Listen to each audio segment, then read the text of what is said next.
الأغصان غرد مدى الأزمان عن أهل وحي الله عن حملة القرآن يا بلبل الأغصان غرد مدى الأزمان عن أهل وحي الله عن حملة القرآن في عالم الإنسان كل له ميدان وليس أعلى شان من حملة القرآن. بسم اللہ الرحمن الرحیم.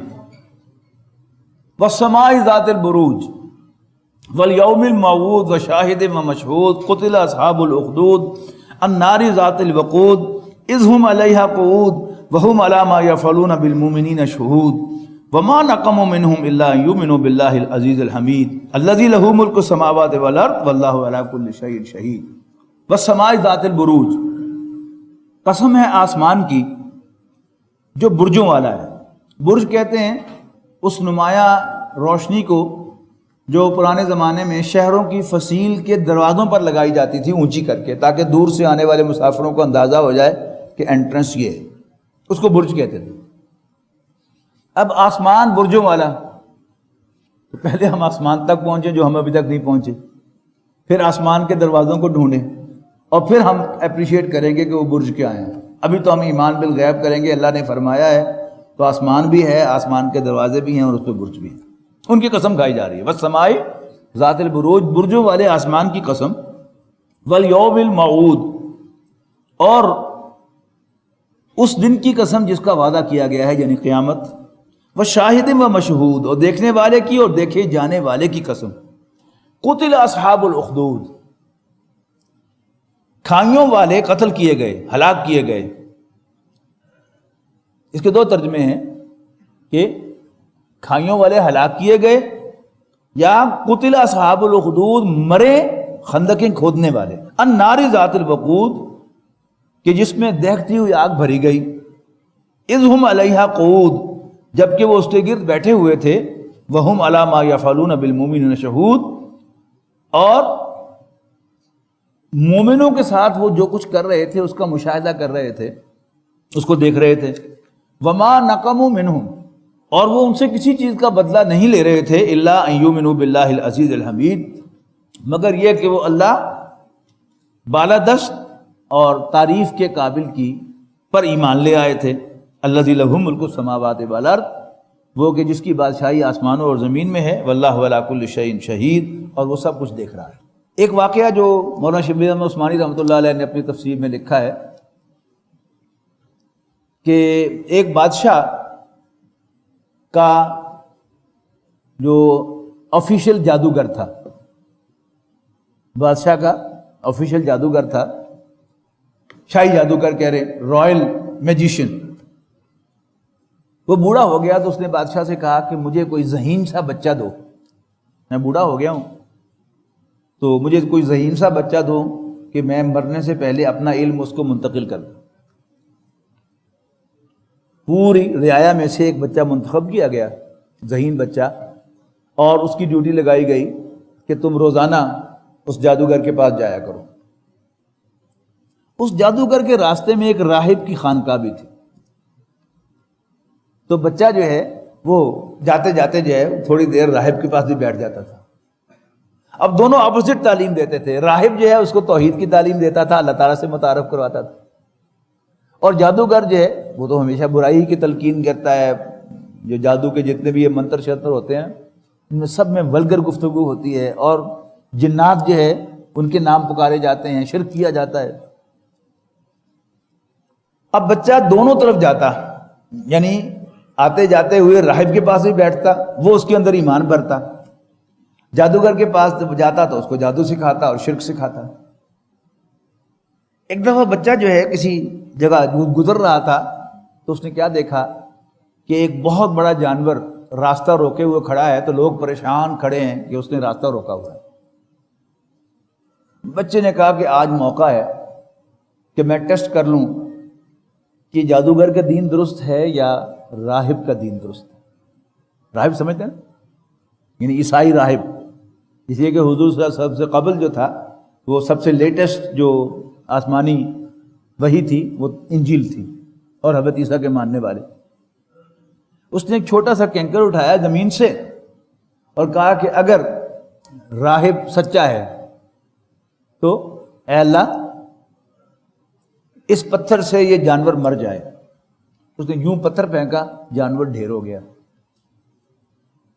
وہیں پر ایک نابینا تھا، اس نے کہا کہ تم میری بینائی بھی لٹا دو. تو اس نے کہا کہ اگر راہب کا دین سچا ہے اور یوں کہا کہ اس کو ہاتھ لگایا تو اس کی بینائی لوٹ آئی، وہ بینا ہو گیا. اب پورے شہر میں خبر دوڑ گئی اور اس جادوگر کو بھی پتہ لگ گیا، بادشاہ کو بھی پتہ لگ گیا کہ میں تو اس کو بھیجا تھا جادوگر کے پاس اور یہ بیٹھتے جا کے راہب کے پاس. تو اس نے وہ جو نابینا تھا، جو بینا ہو گیا تھا، اس کو تو فوراً مروا دیا بادشاہ نے تاکہ یہ نشانی ختم ہو جائے. اور کچھ لوگوں سے کہا کہ اس بچے کو تم پہاڑ پر لے جاؤ، اوپر جا کے اس کو دھکا دے دو. وہ اوپر لے کر گئے تو زلزلہ آ گیا، وہ سارے گر گئے. یہ بچہ جو ہے یہ خود اپنے پاؤں چل کر بادشاہ کے پاس آیا کہ السلام علیکم میں آ گیا ہوں. بادشاہ بڑا اس نے سیخ پا ہوا. اس نے ایک اور ٹیم تیار کی کہ اس بچے کو لے جاؤ عین بیچ سمندر کے دریا کے اور اندر جا کر اس کو کشتی سے دھکا دے دو اور ڈبو دو اس کو. پھر وہی ہوا کہ جب عین کشتی بیچ دریا کے پہنچی تو ایک طوفانی ہوا آئی، کشتی ہچکولے کھانے لگی، کشتی الٹ گئی، وہ سارے ڈوب گئے. یہ بچہ پھر بادشاہ کے پاس پہنچ گیا. اب بادشاہ سے جا کے کہتا ہے کہ تم مجھے مارنا چاہتے ہو؟ اس نے کہا میں تمہیں مارنا چاہتا ہوں. ان کا طریقہ تمہیں میں بتاتا ہوں. انہوں نے کہا کیا طریقہ ہے؟ اس نے کہا اپنی ساری رعایا کو جمع کرو، جمع کر کے ان کے سامنے تم مجھے کھڑا کر کے اور میرے رب کے نام پر تیر چلاؤ. تو بادشاہ چکر میں آ گیا. تو اس نے ایسا ہی کیا، پوری رعایا اپنی جمع کر لی اور تیر چلایا برب ھذا الغلام، اس بچے کے رب کے نام پر. وہ تیر لگا بچے کو سیدھا، بچہ جو ہے شہید ہو گیا. اب جو سارا مجمع تھا سوائے اس کے اپنے درباری اور جو اس کا قریبی لوگ تھے، وہ سارے بیک زبان پکار اٹھے آمنا برب ھذا الغلام، ہم اس بچے کے رب پر ایمان لاتے. تو بادشاہ کو بڑا غصہ آیا. اس نے خندقیں کھدوائیں اور ان میں آگ جھونکی اور کہا کہ یا اس بچے کے رب کا انکار کرو یا پھر اس آگ میں کود جاؤ. تو لوگ جو ہے انہوں نے کہا کہ نہیں، ہم اب اس کا انکار نہیں کر سکتے، ہمیں جلنا منظور ہے لیکن ہم انکار نہیں کر سکتے. تو مولانا شبیر احمد عثمانی رحمۃ اللہ علیہ نے یہ روایت لکھی ہے. بعض لوگوں کو اس پر اعتراض ہے کہ یہ روایت اس پر فٹ نہیں ہوتی، لیکن یہ وہی ریسرچ کی چیزیں ہیں. پہلے بھی میں نے آپ کو ریسرچ کا تعارف کرایا تھا کہ چھوٹے سے نقطے پر پورا پی ایچ ڈی جو ہوتا ہے کہ وہ یہ لوگ تھے یا کوئی دوسرے لوگ تھے، وہ ایندھن جو جھونکا گیا تھا وہ کس لکڑی کا تھا، اس پر بھی پی ایچ ڈی ہو سکتا ہے کہ نا. لیکن اصل ہدایت جو ہے بڑی واضح ہے. پھر پڑھیے آپ انشاءاللہ واضح سمجھ میں آئے گی. والسماء ذات البروج، قسم ہے برجوں والے آسمان کی، والیوم الموعود، اور اس دن کی جس کا وعدہ ہے، شاہد و مشہود، دیکھنے والے کی اور دیکھی جانے والے کی. قتل اصحاب الخدود، مرے خندقیں کھودنے والے، النار ذات الوقود، جس میں بھری تھی آگ دیکھتی ہوئی، اذ ہم علیہا قعود، جب وہ اس کے گرد بیٹھے ہوئے تھے، وہم علی ما یفعلون بالمؤمنین شہود، اور جو کچھ وہ ایمان والوں کے ساتھ کر رہے تھے خود اسے دیکھ رہے تھے. وما نقموا منہم الا ان یؤمنوا باللہ العزیز الحمید، بلکہ اس میں واقعہ لکھا ہے انہوں نے، یہ واقعہ حدیث میں ہے، یعنی یہ تو نہیں حدیث میں کہا گیا کہ ان آیات سے متعلق ہے، لیکن یہ واقعہ حدیث میں بیان ہوا ہے نبی اکرم صلی اللہ علیہ وسلم کی حدیث میں. اس میں آپ نے یہ بھی فرمایا ہے کہ ایک عورت جس کی گود میں ایک شیر خوار بچہ تھا، وہ بھی ایمان لے آئی تھی اس لڑکے کے رب پر، اللہ تعالیٰ پر. تو وہ بچے کے ساتھ یعنی آگ میں کودنے سے ہیزیٹیٹ کیا اس نے، تو اس بچے نے کہا ماں کود جا، اس میں آگے جنت ہے. تو پھر وہ بچے سمیت جو ہے اس میں کود گئی. تو وما نقموا منہم الا ان یؤمنوا باللہ العزیز الحمید، انہوں نے کسی چیز کا بدلہ نہیں لیا ان سے مگر اس بات کا کہ وہ اللہ عزیز و حمید پر ایمان لے آئے تھے. الذی لہ ملک السماوات والارض، وہ کہ جس کی بادشاہی آسمانوں اور زمین میں ہے، واللہ علی کل شیء شہید، اور وہ ہر چیز کو جانتا ہے. ان الذین فتنوا المؤمنین والمؤمنات، یقیناً وہ لوگ جو مومن مردوں اور مومن عورتوں کو عذاب میں مبتلا کرتے ہیں، ثم لم یتوبوا، پھر توبہ بھی نہیں کرتے، فلہم عذاب جہنم، ان کے لیے جہنم کا عذاب ہے، ولہم عذاب الحریق، اور ان کے لیے دہکتی ہوئی آگ کا، جلانے والی آگ کا عذاب ہے، جلنے والی آگ کا عذاب ہے۔ ان الذین آمنوا وعملوا الصالحات، یقیناً وہ لوگ جو ایمان لاتے اور اچھے عمل کرتے ہیں، لہم جنات تجری من تحتها الانہار، ان کے لیے ایسے باغات ہیں جن کے نیچے نہریں بہتی ہیں، ذالک الفوز الکبیر، یہی بڑی کامیابی ہے۔ ان بطش ربک لشدید، یقیناً تیرے رب کی پکڑ بڑی سخت ہے۔ انہ هو یبدئ و یعید، یقیناً وہی تو ہے جو پہلی بار پیدا کرتا ہے اور وہی دوبارہ پیدا کرے گا۔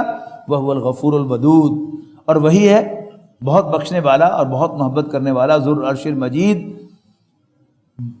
بڑی عظمت شان والا اور عرش کا مالک، فعال لما یرید، ہر کام کر گزرنے والا۔ هل اتاک حدیث الجنود، کیا اے نبی آپ تک پہنچی خبر لشکروں کی، یعنی فرعون و ثمود، فرعون کے لشکروں کی اور قوم سمود کے لشکروں کی۔ بل الذین کفروا فی تکذیب، لیکن یہ لوگ جنہوں نے کفر کیا ہے، فی تکذیب، وہ جھٹلانے میں لگے ہوئے ہیں، واللہ من ورائہم محیط، حالانکہ اللہ تعالیٰ ہر طرف سے انہیں گھیرے ہوئے ہے۔ بل ہوا قرآن مجید، ان کا جھٹلانا کسی کام کا نہیں ہے، یہ قرآن تو بڑی عظمت و شان والا ہے، فی لوح محفوظ، لوح محفوظ میں لکھا ہوا۔ اصل قرآن جو ہے وہ لوح محفوظ میں ہے، یہ اس کی سرٹیفائڈ کاپیز ہیں جو ہم ہاتھ میں لیتے ہیں یا جو حفاظ سینوں میں محفوظ کرتے ہیں۔ وَلَقَدْ